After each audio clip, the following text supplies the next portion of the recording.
All right, this is long overdue. Ladies and gentlemen, welcome to our channel, The New Shooter. I'm your host. My name is Tepo. Today we are continuing on with the New Shooter Masterclass series, and today we are dealing with the third class, which is dealing with the ballistic calculator and how to use it, or the ballistic app. So if you remember, the first class we talked about the zeros, how to find that, the bullet speed, and how to find that. Today we are dealing with the ballistic calculator. So before we start, I have to give you a heads up.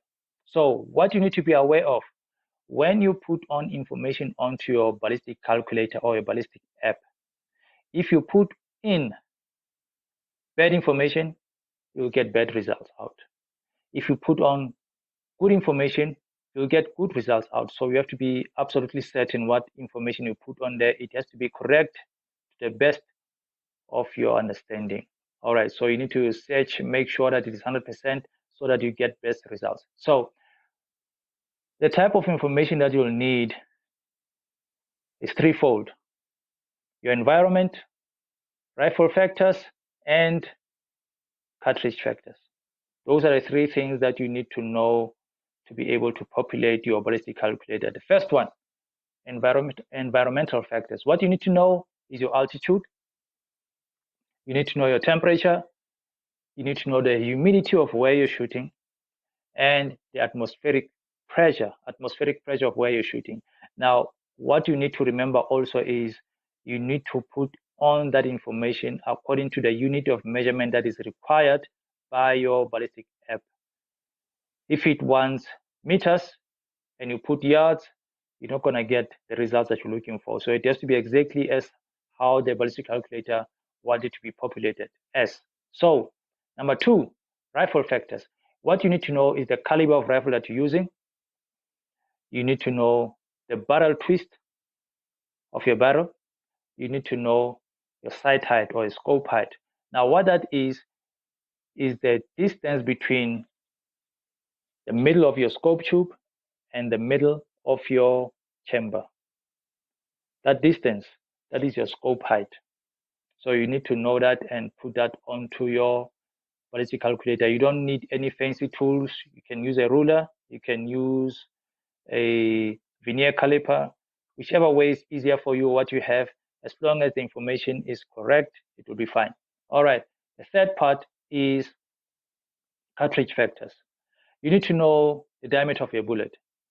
You need to know the speed of your projectile. Now we are in luck because the second class that we dealt with, which is defining the speed of your bullet, that's the information that you need to put on to the ballistic calculator. That information that we got on today, as you apply the principles that we talked about onto that class. So you do that exercise, you find the speed of your bullet, and you use that as information that is needed by the ballistic calculator. And then the last thing is the BC, or the ballistic coefficient of your bullet. Now, it gets a bit tricky because when you buy factory ammo, you will find the ballistic coefficient of those bullets written on the box. Or when you buy components from the shop, if it's not on the box, you can always find it on the internet. But the tricky part is the BC alters a little bit depending on the type of rifle you're using. Because what happens is that the rifling of your barrel actually affects the BC of your bullet.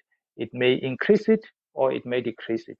So you have to throw it onto the ballistic calculator based on how your rifle affects the BC of that specific bullet. All right, so how you do that, you apply the same principles that you did with how to find the speed of your bullet. For example, if you find the bullet speed, right? We did that class. You do that. And now you use your ballistic calculator for solutions. So you want to engage target at 400 yards. And you dial at 400 yards with all the information, then I need to dial so much. So you dial that, you aim, and you pull the trigger. But what you find is your bullet impact is either high or low. All right, so then you need to now work on truing your BC. So you need to either increase or decrease your BC so that it pushes your point of impact to your point of aim. Same thing that we did with the speed of your bullet. So now, for you to be able to find the BC, you will need ranges 600 yards and beyond. All right, so 300 yards won't do anymore. It's good only for speed, the beginning entry level to find speed, but for BC, don't do that. You need 600 yards and beyond, and you can be able to find through the BC of your projectile. All right, so ladies and gentlemen, in our next class, maximum point blank range, once we have all these, we're gonna go to the range, we're gonna take shots, starting from our first zero, far zero, and maximum point blank range, and see how far can we able to take shots at a target without dialing, because that was the aim of to see whether maximum point blank range is really a thing or not.